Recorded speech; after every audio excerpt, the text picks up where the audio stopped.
What is up, everybody? Now, getting our youth involved in the shooting sports is very, very important. It's important for carrying on the shooting tradition, but it's also important for the extremely positive impact it can have on our youths and their lives moving forward and lessons learned along that shooting path. So today, I have Ryan here, and we have somebody else as well. We're going to talk a little bit about the Scholastic Shooting Sports Foundation. And to help us do that, we have Mr. Chris Hodgdon, which, if that name sounds familiar, you've probably heard about gunpowder at some point in your life, because this is Chris Hodgdon from the Hodgdon Powder Company, which we've been plotting and scheming a little bit. We are going to do. Yeah. There, I'm going to say it. I always like to throw like... We should. No, we're going to do it. We're going to do a really cool podcast on powder, the Hodgdon Powder Company. It's actually hard for me not to think about all the questions I want to ask about powder right now, but we're going to handle the task at hand, talking about the Scholastic Shooting Sports Foundation. Chris, welcome. It's awesome to have you here. Good to see you guys, Mark and Ryan. Thanks for having me on. Yeah, absolutely. It's funny when... Ryan and I were talking. I was like, we should really highlight this organization and the cool stuff it does. And at the time, Chris, I didn't even know you were part of it. I was like doing some research, and I'm like, that's Chris. But so give us a little bit of background on the organization itself, how you got involved, and maybe why you got involved. Sure. Well, a little bit of history of the Scholastic Shooting Sports Foundation. Going back to 2001. The SSSF, they actually started the program then, and it was consisting of skeet and sporting clays for youth. The youth athletes that started in our program are in the 6th grade clear up through collegiate. And so I think the SSSF really did a good job in the vision of building a youth organization to help enhance all of our industry and what we do, of course. And so in 2007, they spun it off, the SSSF, they spun it off into the Scholastic Shooting Sports Foundation in its own 501c3. And so it was just the shotgun portion of it back then. So in 2012, the SSSF, we started a new action pistol program. And back then it was called the Scholastic Pistol Program, or SPP. And then in 2016, we added the rifle side of it. So we decided to rebrand it all. And we started the Scholastic Action Shooting Program, which is SASP. And so now we are continuing on. We've added on the SASP side. We've added. We are now the official governing body through the NCAA. We do the pistol, the air pistol, the 10-meter air rifle, and the sport pistol. And so we are also a very grassroots feeder program into the Olympics. The same thing on the SCTP side, the shotgun side. We have been a feeder into the Olympics, and we've had a number of athletes that are now in the Olympics on the clay target side. So we do, we're very close to the USA shooting team, the NSSA, the NSCA, the ATA, ACUI, and all of those organizations were feeders into those programs. So I got started in 2016 on the board. A lady by the name of Louise Terry, she was chairman at the time. She invited me to be on the board. Louise is a long time skeet competitor. She has won national awards for a lot of years. And so she told me about this Scholastic program, and I was just thrilled. Boy, we need a youth development program for our kids. And, the beautiful thing about this organization is all of our kids participate. Nobody sits on the bench. You have a lot of kids out there that may not be great athletes, and we welcome kids from all ages, from all backgrounds. We're very diverse, and so the youth development program that the SSSF develops, we have really good ethical coaches. That's really where it starts. Of course, really where it starts is safety. And so our program is all about safety. It's really interesting. Of all of the top 20 sports, if you look at the injury record of the top 20 sports across the United States, basketball is the number one sport with injuries, believe it or not. And if you go down the list, 18 out of 20, that's where the shooting sports is, which is, almost zero. And I think I heard the figure that it's safer than playing chess. Wow. Okay. Yeah, it's funny you say that. I was on a high school trap team and then went on to coach, and there was a big kind of rigmarole about the stigma of firearms attached to any school function, whatsoever. And so we were an official athletic program within our high school. And there was just a lot of folks who just weren't cool with that. And I took that point exactly to a meeting where they were talking about disbanding and dismembering the entirety of the team for, what it had represented. And I said, it's an interesting thing. How many spinal injuries were in the football program last year? And the answer was 2. And these are life-changing injuries for these students that went through it. And I said, furthermore, I want you to look at the participants that we have in our group here.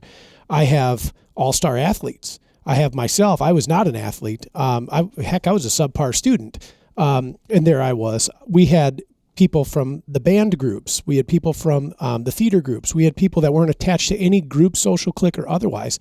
And then all of us there, I think there's about 27 or 29 shooters on the team. All of us there together, where normally we wouldn't blend, in the social and peer groups of our youth. And here we all were, a team. And I think the worst injury that we might have had was like bonked your head on the van when you got out of the carport there. Yeah, and you're getting ready to go shoot, and you're excited, and you hit your forehead on the car door. And that was like the worst of it. And it's such an interesting thing that you mentioned that, and that stigma associated with shooting, and the reality of it all is that this is a remarkably safe program. All of them are. And the injury is almost nothing, and almost certainly never associated with the actual event itself and what the student is doing at that point. So, yeah, thank you for mentioning that, because that is vitally important. I think if people are on the fence about this kind of thing, to learn it, how truly safe it is. Yeah, and that's the first thing we talk about. Obviously, we talk to our parents, and we say, hey, this is what we're all about. Yeah. Safety, number one. And I was just going to briefly talk about our coaching program. All of our coaches are trained. They have to be certified and trained before they join our program. We do background checks. So our athletes are the parents and the support groups around our athletes know that they're going to get very good, ethical, good character coaches. And that's what I had. My youngest son, Pierce, was in the program through high school. He kind of joined late, but that's what I noticed right away. Boy, that coach, that first coach he had, he was just super, and just point spot on about safety, and they teach them responsible firearms use from day one. That's what we talk about before you even get anywhere near pulling the trigger. And all of our coaches have to, again, they have to be vetted and completely through a background check. And then our athletes also, and the beautiful thing is also about the program is we offer a $10 million insurance policy. We've never had to use it, thank God. But that's another layer of our organization that is far exceeds most other organizations is that we have a very extensive insurance policy. We have all of the forms that they have to sign off on, and et cetera. But on the coaching side, on our good ethical coaches, our kids our athletes are going to get a very good education through our coaches. They are super cheerleaders for our athletes. You're going to get so many good life lessons through them. So I would just say that if you're a parent and you're looking for your son or daughter to be in a good program, a good ethical program, I would highly recommend either SCTP or SASP. And they're going to have a great experience, a lifetime of good memories. We have a lot of opportunities for the kids to go to regionals and to state and to nationals. Mm-hmm. Very cool. Very cool. Yeah. One thing I was going to ask, and you answered it really well already, is, if a parent, had a question or a level of hesitancy, like, it sounds like you guys definitely have everything in place to answer those questions and hopefully put somebody at ease. And I guess that might go for even a student as well. It's like, I have this interest, but I have these, you guys have very diligently checked all the boxes to make sure that the program is safe, rewarding, and develops these youths to be learn life skills. Oh yeah, and, really. and carry something on too. And that was the significant thing for me. Is, like I said, I was not a conventional athlete, right? I didn't play baseball or basketball or football or anything like that. My brother, on the other hand, is and is still quite an athlete. But I took from the Scholastic shooting program that I was involved in a lifetime sport forward, and then it opened my eyes to other kind of like tendrils of that shooting sport, and I went from shooting trap, skeet, and sporting clays to then shooting action pistol in USPSA, into multi-gun, into tactical shotgun, into precision rifle, and I found myself a career in the industry now. And I think it's absolutely all related to fostering that passion at a young age and finding somewhere where, for me personally, I clicked and then stuck with it, and it's done me phenomenally well. I think there's a lot of sports fans here in Wisconsin. Some of them probably played football, basketball, or baseball in their high school or middle school years. Very few of them get to carry that on later in life. And you can still certainly spectate and enjoy it, but I can go out and I can go shoot clays, hopefully into my 80s if I make it that long, right? And enjoy it the whole way through. Whether I'll get better, I guess that's up for debate. But yeah. So it is. I think that's vitally important. It's a lifelong sport. It's a lifelong passion that can be, cultured early when it should be, and then set in motion from there. So. Well, yeah, Ryan, and it's a lifelong sport passion that you can scale to your life. You know what I mean? Like, you don't have to be like, oh, we've got league every Friday. You and I could go, hey, do you want to go? Let's go break some clays. Let's go break some clays. And we can do it after work this afternoon probably if we wanted. So, man, I really loved what both of you guys talked about with the diversity of the group, you know. And then particularly, there's definitely a lot of kind of defined boxes. Not everybody fits into A, B, C, or D. And it's just another really great option for kids to get involved in.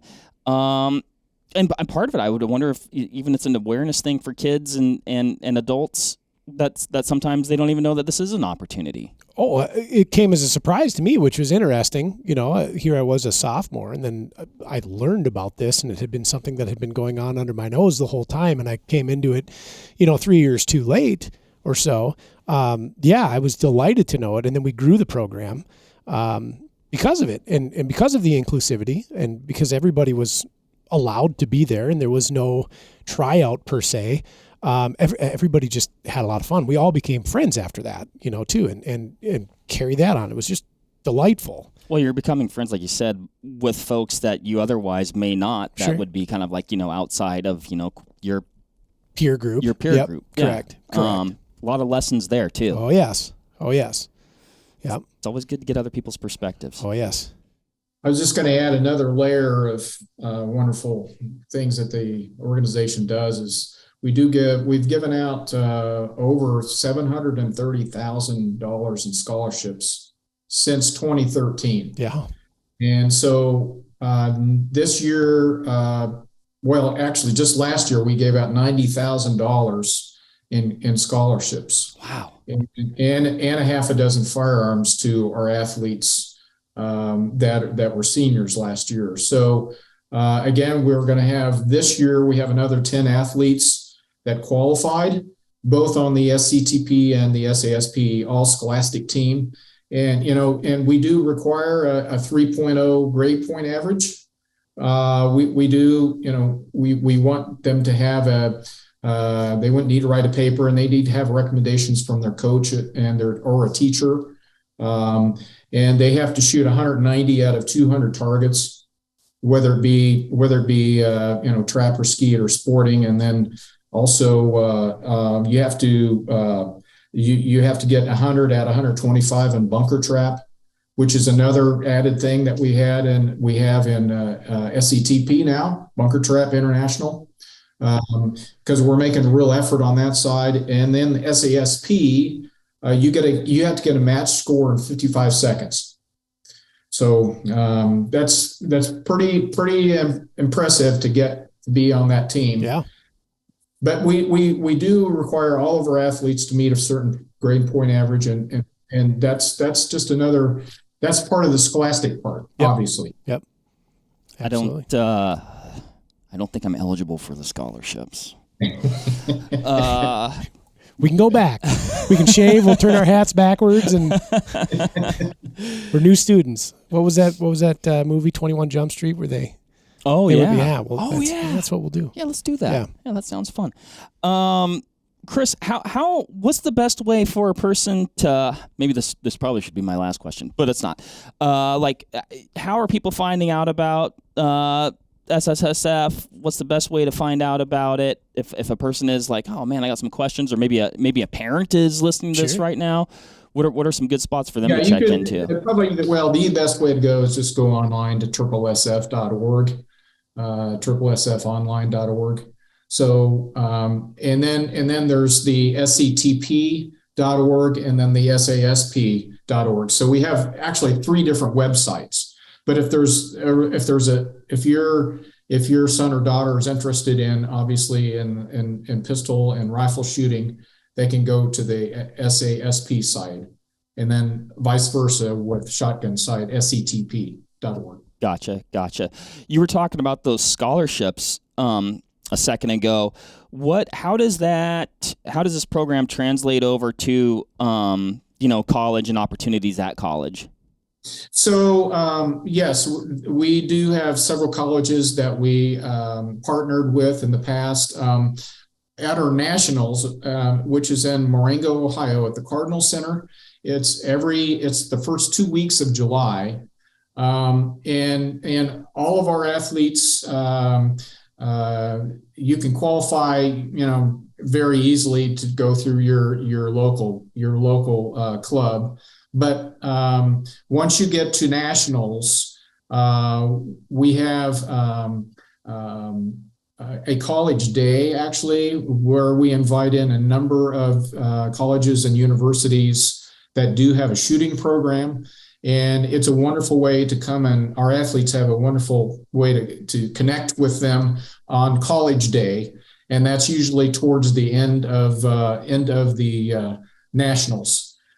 So there's plenty of opportunities to talk to recruiters there. And boy, there's a lot of opportunities. And especially right now, if you are a female, that's what they're really looking for. More ladies, more women to come to get scholarships to different colleges that have the shooting sports. And so it's a really extensive list. And so, if you want a free ride through college, this is an excellent way to get involved. Yeah, certainly. Wow. Yep. And what a way to find college and continued education interesting. Yeah. I have to imagine that if I was presented an opportunity like that, I may have had a different tone right off the bat, right? Like, who wants to continue going to school after getting done with school? Well, what if it's doing something that you truly do love? So it's a big thing. That is a big thing. Yeah. I mean, yeah, like you said, what an opportunity. Yeah. I'm trying to think. I just had another question, Ryan, but it escaped me. Fill the airtime. Fill the dead airtime. So looking I'm at the like the different shooting schools or disciplines, safe to say that the clays game is probably the most prevalent and prolific. Oh yes. Yeah. Yep. So we have probably a little over 20,000 athletes in the shotgun side, and we have probably close to 3,000. Well, no, we're probably close to 5,000 on the pistol rifle side. Sure. So. And it's really fun at nationals. You can come out and you can try. Also, we have a lot of different vendors that you can try the Olympic sports. Yep. And they have setups there, and you can shoot the fast pistol and bullseye and all that stuff. Yeah. And so we have Metal Madness, which is another fun game that you can shoot these airsoft rifles. That's all set up there. And we're also spinning off to be involved with Metal Madness, which is a really cool deal in schools. Mm-hmm. A lot more schools are adding those to where it's a you shoot replica ARs and semi pistols and you can shoot these airsoft pellets. It's really a fun game that's really sweeping the Southeast right now. So. We're trying to get involved in more schools there. Sure. Because we're after gun safety. Yep. Is number one. Yep. Absolutely. Yeah. Gun safety, education. I think so much of what, and we've talked about this before, but so much of what, parents get to hear or youths get to hear is coming from the media. And the messaging oftentimes seems, or is skewed a certain way. So it's awesome to have folks like you actively, educating, and I think that's the key. So that's the super, super important work. Yep, absolutely. Metal Madness, is that not unlike Steel Challenge? It's different. Okay. Yeah. Yep. I'll have to look that up. It's really a fun game. Absolutely. And they have kits that you could get, and they'll help you get those together, and you can go do presentations at schools or out or whatever. And we would love to partner with whoever wants to be involved with Metal Madness. Very cool. Very cool. Yeah. The depth or variety of shooting sports that you guys cover, there's something for everybody. Yeah. And really the fun thing, if you go to nationals, you could shoot all of the disciplines. You can shoot the high overall score if you want it. Try to get that, so you can shoot rimfire, pistol and rifle, and pistol carbine, and 9mm, 45 ACP 1911s. You can shoot trap, skeet, sporting, bunker. You can shoot doubles trap, doubles skeet. You can shoot all those games if you really wanted to do that. Yeah, I love that. I think that's absolutely fantastic. It's reminding me of America that I thought about so much when I was such a young kid. Oh gosh. Getting all sentimental now. I want to go shoot some clays and hang out with my friends. Man, I love it. You know, and then like you said, I mean, just, it's so important because other activities can take over, right? To introduce kids, at an early age and let them know that these things are tools, they're fun, they're to be respected, how to properly use them, and that it's a viable sporting option to focus on, to make it your focus, or at least intermingle amongst your other activities. Yep, absolutely. And I found it really fun to go when I go to nationals. It's one thing to sit behind a desk, you know, and talk about the shooting sports and all that, but really it's when you go and you're among the kids and the parents and the grandparents, and it's such a great family sport, and these kids are so respectful. Yes sir, no sir. I don't hear that Right. very often. Yep. So when I'm around our athletes, that's what you hear. And there's such good kids. It does my heart proud. Yep. Absolutely. Absolutely. That is fantastic. Is there? There's probably so many stories that you have of how SSSF has impacted views. Is there like a standout story where you've seen even a transformation in somebody's life or anything like that sticks out to you? Yeah, I see a lot of those, but I personal experience from this is one of the reasons why I'm on the board and I'm paying it forward is my son. Mm-hmm. My son, when he, like I was saying before, when he's in high school, he played hockey for a while, but he when he joined SCTP and the coach and all the other athletes that were part of the program, I could really see him flourish. He became a lot more self-confident, and that's what I hear most from parents of these athletes is a lot of them were shy, and they come out, and after shooting a while, that really builds up their confidence. And being a part of his team sport, that my son Pierce was in, he had some failures, and you learn from those. And he shot some 25 out of 25. So, and those are the high points, obviously. So, that's what I come away from it from. And I hear stories like that every single year that I go and when I'm around the kids and the athletes. So, I hear nothing but positive things. I don't ever hear anything negative. I really don't. Wow. That's awesome. Yep. Ryan, I think I'm out of ammo. Do you have any parting questions?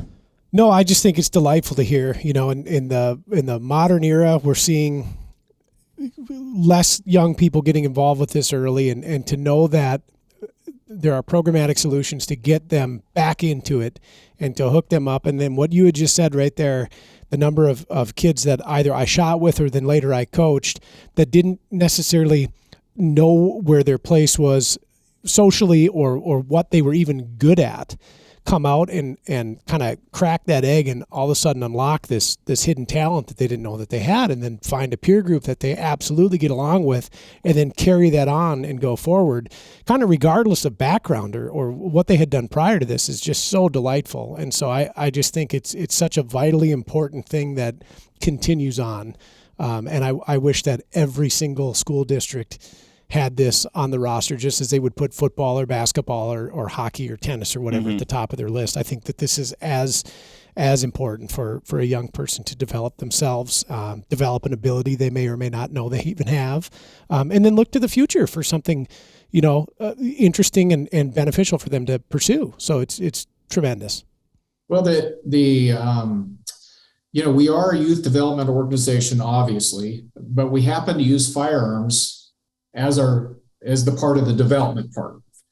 And so all of us in the industry should be celebrating this and really promoting it and we do have a lot of great industry partners. And so, but if you're listening to this and you're in the industry, we hope that you can partner with us, because we are truly on the ground building our future customers. Even if they don't fire a shot after they get out of the program, they would have had a pleasant experience, and they're going to be voters, right? So this is why it's vitally important why we need programs like SSSF, SCTP, and SASP. No, I love it. I love it. Yeah, I mean, like you said, you're a development organization, and the words that keep coming up, as far as that development: confidence, character, friendship. You've got the scholastic component. Chris, you touched on, respectful, respecting other people, and man, it just sounds like all good things. So yeah. If you have the ability, or you're a company in the shooting sports realm, or the shooting, hunt, shoot, whatever realm, definitely consider partnering with the Scholastic Shooting Sports Foundation. Great organization. Chris, appreciate you shedding some light on the organization in such a thoughtful, genuine manner. It's been a delightful conversation, and really enjoyed it. I do want to thank the Potterfields also. They have been just tremendous supporters for us through the years. Both Larry and Brenda have been wonderful, and they have gotten us through some very, very lean times. And so the Midway USA Foundation, it's another thing. Our teams can partner with them, and they get a return on their investment for sure, to help them. If they're in part of that organization, that's a way of getting funding. So we can help them with that. And we can help you if you're interested in being a coach, or you want to start a team, if you're a parent that wants to start a team, we can help you with all that. Awesome. Wonderful. Thank you. Yeah. Well, with that said, if you're interested in the shooting sports as a youth, as a coach, as a parent, and you want to get your kids involved, check out the Scholastic Shooting Sports Foundation. There's something for everybody, and there's a way that anybody can get involved. So, Chris, thanks again. Bet. Thanks, everybody. Bye. See ya.